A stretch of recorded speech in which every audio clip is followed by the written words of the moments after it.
I just wanted to make a short video. Decided to get my brochure out. I got two guns sitting up here. That's a P100 and that's a PC100. I can go over the differences of those in just a little bit.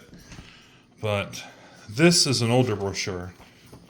This has the older SR guns, or the older fast reverse guns, which is that P100, and then also the slow reverse. I do not have any of Nelson's slow reverse or F series, which are full circle.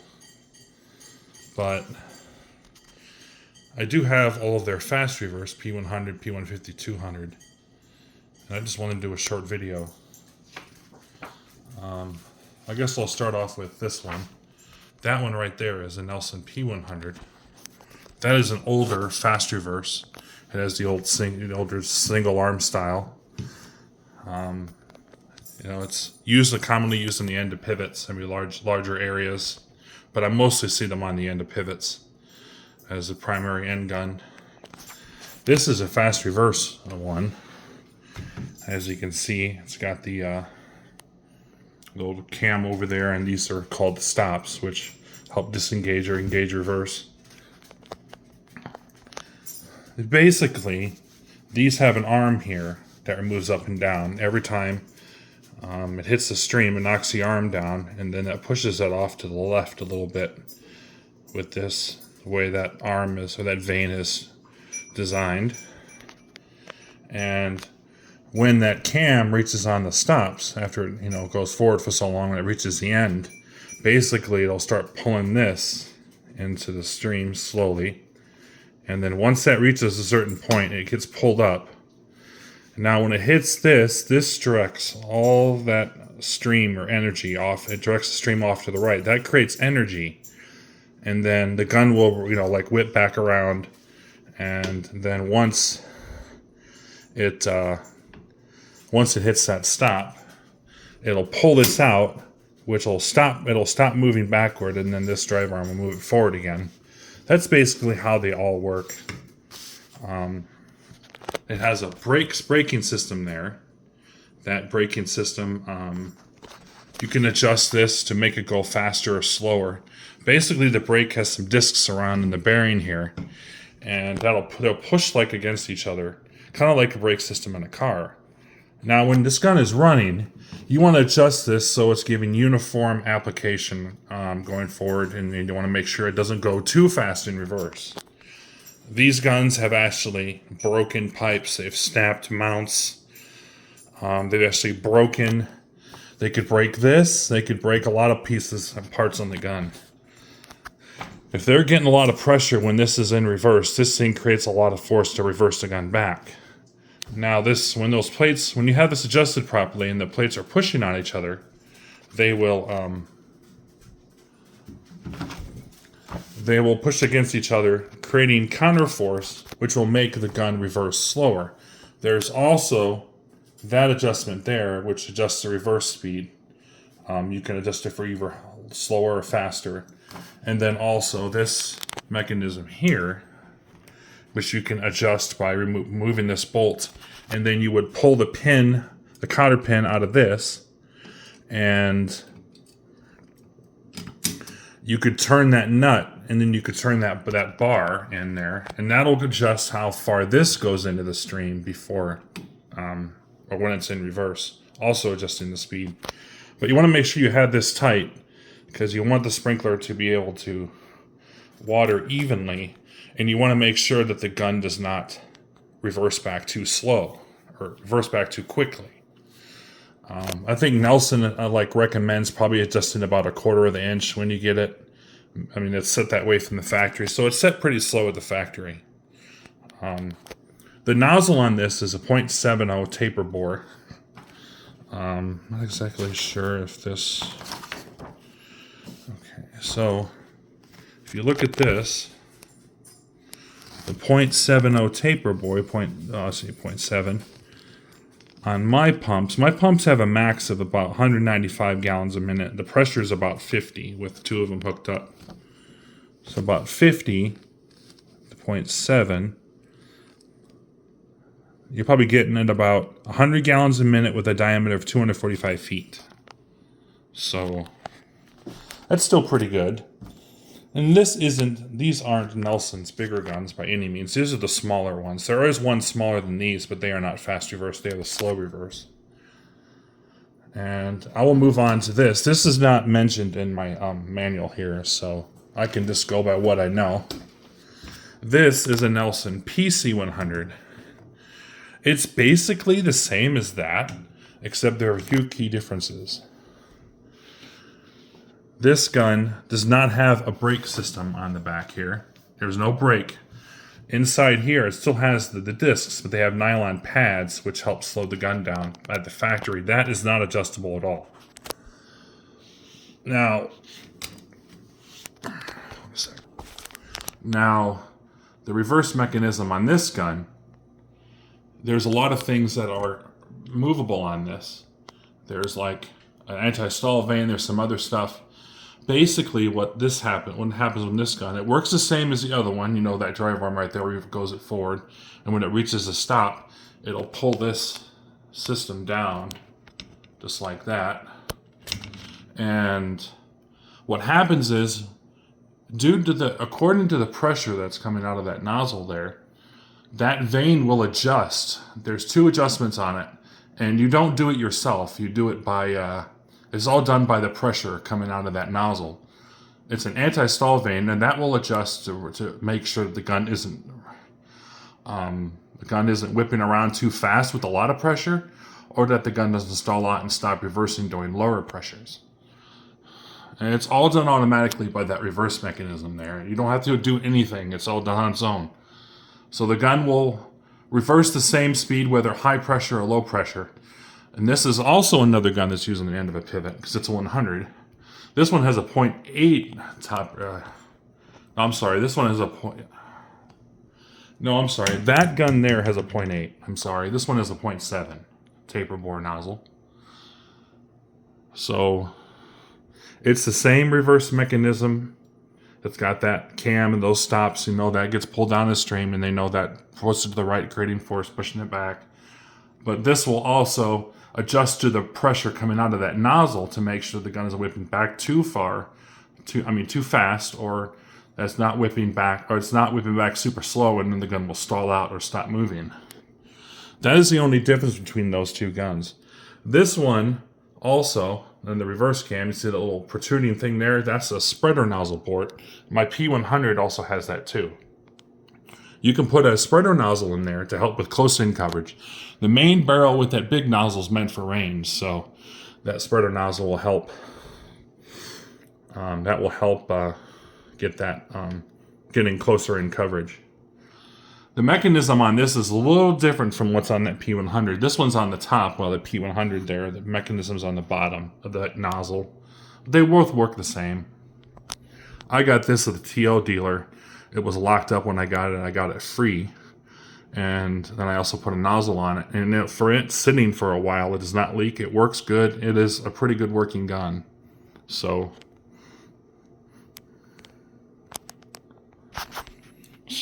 I also have a 150 and the 200. The 200's in the car. I've not pulled it out yet, but we can go for some. There are 2 types of these guns. There's a 100R, 100T, and the 150R, 150T. Those mean the type of nozzle that is attached to it. T mean taper bore, and R meaning ring. A ring nozzle is basically a washer with a hole in it. It depends on the type of irrigating you're going to be doing. You can have the taper bore or the ring. Or you can have a taper ring, which I haven't seen very much. But my 150R, at about 150, it has got the .86 nozzle. It's putting out 100 gallons a minute, about 245 feet diameter. So now, the biggest gun they make is the 200, and this would be talking about the 200, a P200 or SR200, or even F200 if you want to go full circle. When I got my P200, it had a 1.56 ring in it, which is this one right here. Now that means it needs a minimum of 350 gallons a minute for a diameter of 370 feet. So These guns go all the way up to 1.93, and I believe they're able to put out about 1,200, 1,300 gallons a minute, depending on the pump running it, and then get about 300 feet or so.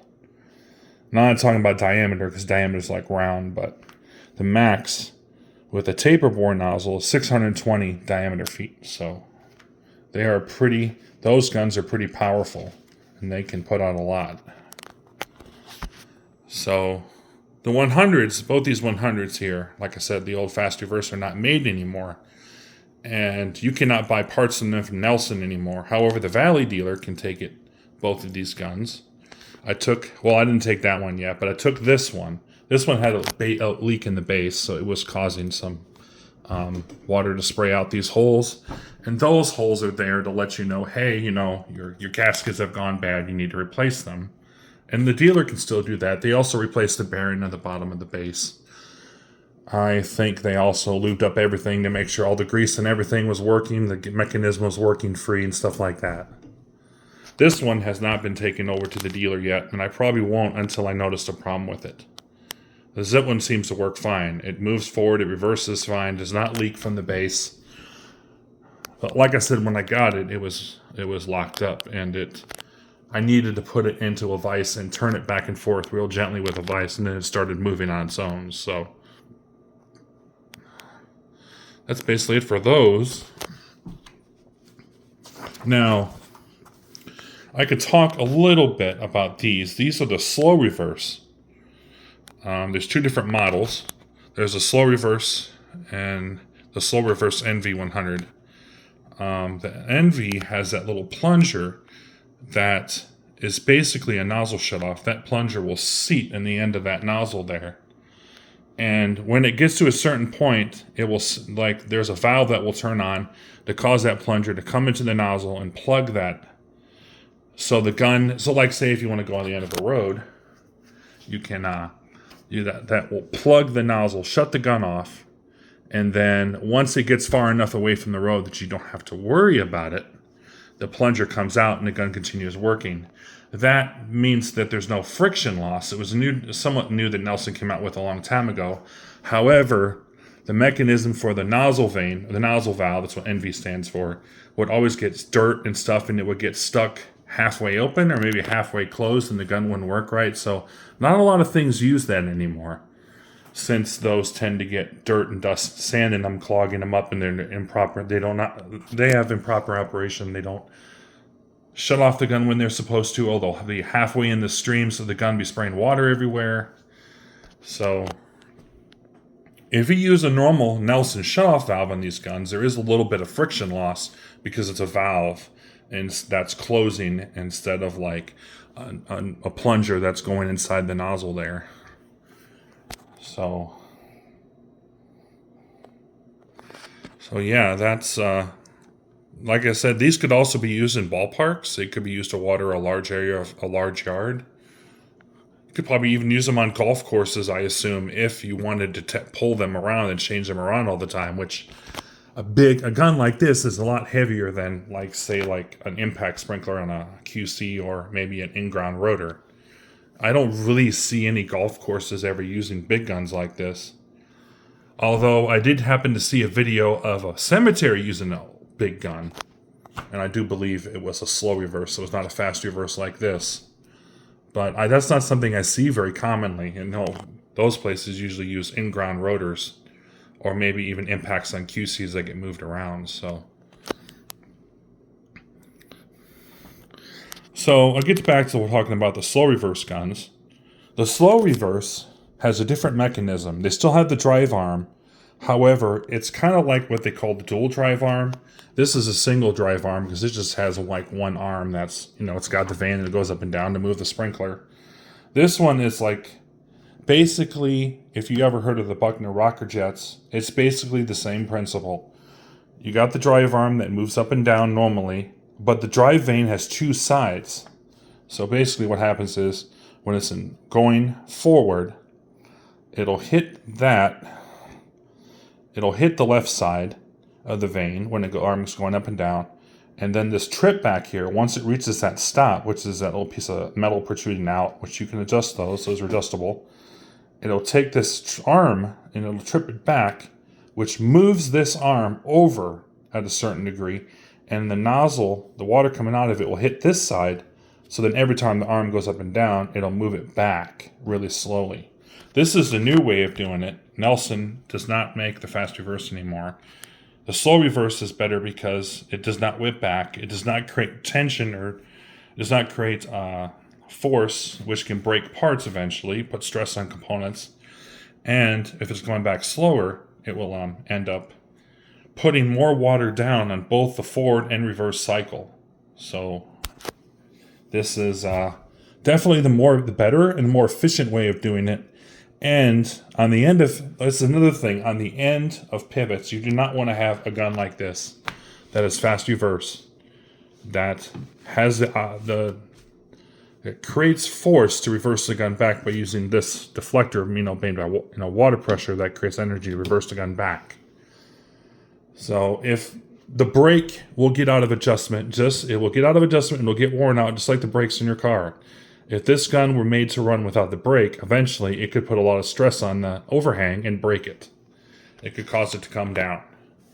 So another thing is, like I said, going one speed both directions is a lot more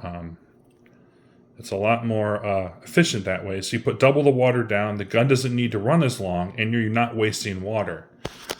One of the things that the slow reverse that I always thought was cool, when this deflector comes in contact with the stream that's coming out of this, it's hitting this, and then that is pushing the water over to the right, creating energy to reverse it back. When it comes up like this, it creates a spray in the front of the gun, kind of similar to what a spreader nozzle does. So in the front, when it's in reverse for probably like a second or 2 seconds, however, depends on the speed of reverse and how you have the brakes set. When it's moving around in the front of the gun, it's helping to get more closer end coverage, but this only happens during the reverse cycle.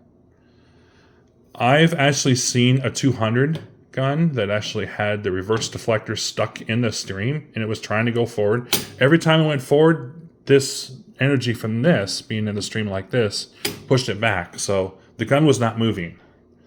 It was going forward and then immediately being pushed back, and then the farmer had to come out and fix it with a shovel to push this back so that this is pulled out of the stream.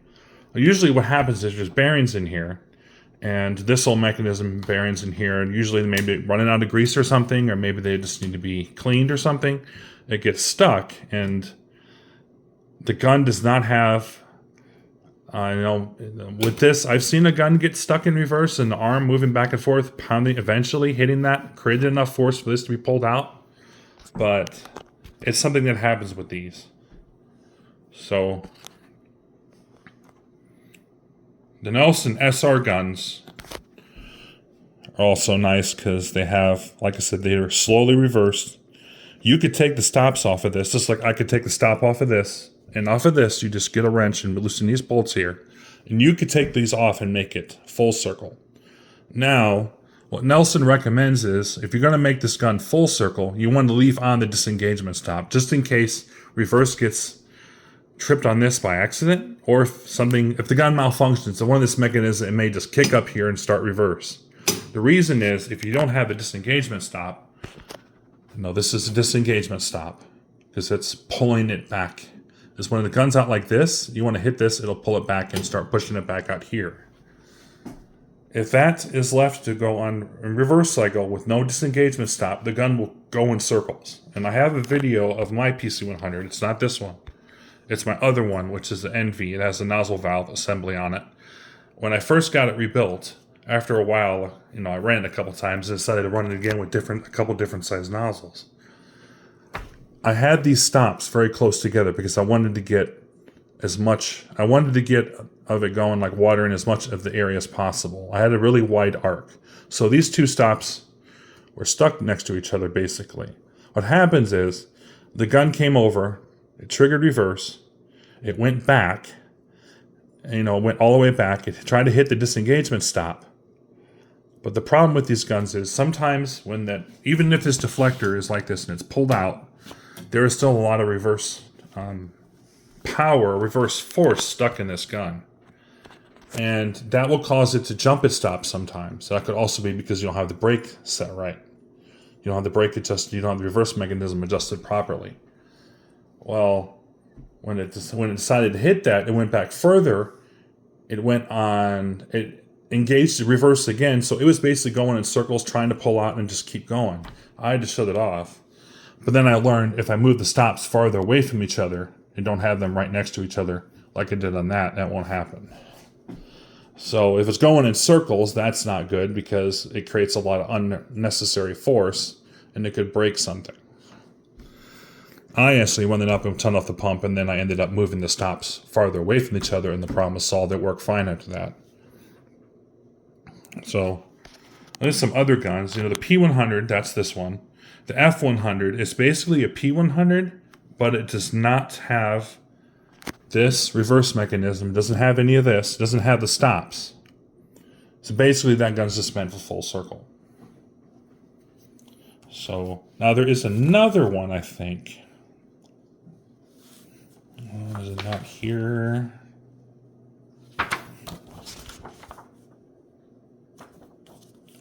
I think there was.